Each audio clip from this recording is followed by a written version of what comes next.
Assalamualaikum warahmatullahi wabarakatuh. Saya Dinta Eka Wulandari dari Pendidikan IPA kelas B dengan NPM 1910303071 akan menyampaikan materi tentang sel eukariotik dan sel prokariotik. Ini adalah peta konsep yang akan saya jelaskan, yaitu sel dengan pengertian dan macam sel. Macam sel terbagi menjadi dua, yaitu eukariotik dan prokariotik. Sedangkan eukariotik terbagi menjadi dua lagi, yaitu sel tumbuhan dan sel hewan. Pengertian sel. Sel merupakan bagian terkecil dari penyusun suatu organisme yang sangat penting dalam menjaga serta melakukan aktivitas kehidupan. Macam-macam sel. Yang pertama, sel eukariotik adalah sel yang memiliki membran inti sehingga terjadi pemisahan antara sel dan sitoplasma. Yang kedua, sel prokariotik adalah sel yang tidak memiliki membran inti sehingga tidak mempunyai batas yang jelas antara sitoplasma dan nukleoplasma. Ini sudah terlihat gambar sel eukariotik dan sel prokariotik. Ciri-ciri sel. Ciri sel eukariotik yaitu yang pertama, berukuran 10-100 mikrometer.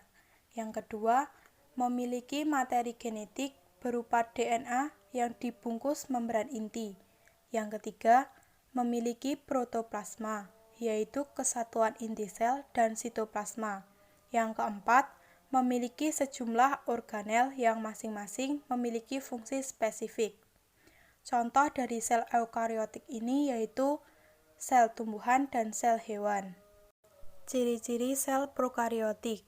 Yang pertama, berukuran 1-10 mikrometer. Yang kedua, memiliki materi genetik berupa DNA yang tidak dibungkus membran inti. Yang ketiga, DNA prokariotik berbentuk sirkuler yang disebut nukleoid. Di luar nukleoid juga terdapat DNA yang lebih kecil disebut plasmid. Yang keempat, sebagian besar memiliki dinding sel. Yang kelima, aktivitas sel terjadi pada membran plasma dan di dalam sitoplasma. Contoh dari sel prokariotik yaitu bakteri. Bagian-bagian sel dapat kalian lihat. Ada sel hewan dan sel tumbuhan. Fungsi organel sel. Membran plasma tersusun dari molekul lipid dan protein, berfungsi sebagai pembatas antara sel dengan lingkungan luar. Sitoplasma tersusun dari air, protein, lipid, mineral, dan enzim-enzim, berfungsi untuk glikolisis, penghantar sinyal, dan transportasi. Selanjutnya, inti sel atau nukleus, organel terbesar di dalam sel, berfungsi sebagai pengatur pembelahan sel, pengendali seluruh kegiatan sel, dan pembawa informasi genetik. Retikulum endoplasma berfungsi membawa protein dan materi lainnya dari satu bagian ke bagian lainnya, menyintesis lemak, dan menetralkan toksik. Ribosom, organel sel berbentuk bintik-bintik kecil dan tidak bermembran, berperan dalam sintesis protein. Selanjutnya, kompleks Golgi, berfungsi pembentuk glikoprotein, glikolipid, lisosom, dinding sel, dan sekretori. Mitokondria, organel sel bermembran ganda yang di dalamnya terdapat lipatan-lipatan, berperan dalam respirasi sel, penghasil energi. Vakuola, organel sel berupa rongga yang dibatasi membran selapis dan berisi cairan, berfungsi untuk menyimpan cadangan makanan dan sisa metabolisme. Selanjutnya, badan mikro, organel bermembran, bulat, dan berisi kristal protein. Dibedakan menjadi peroksisom yang berada pada hewan dan tumbuhan, berperan melindungi sel dari racun, metabolisme lemak, dan fotorespirasi, dan glikosisom yang berada pada sel tumbuhan, berperan dalam metabolisme lemak.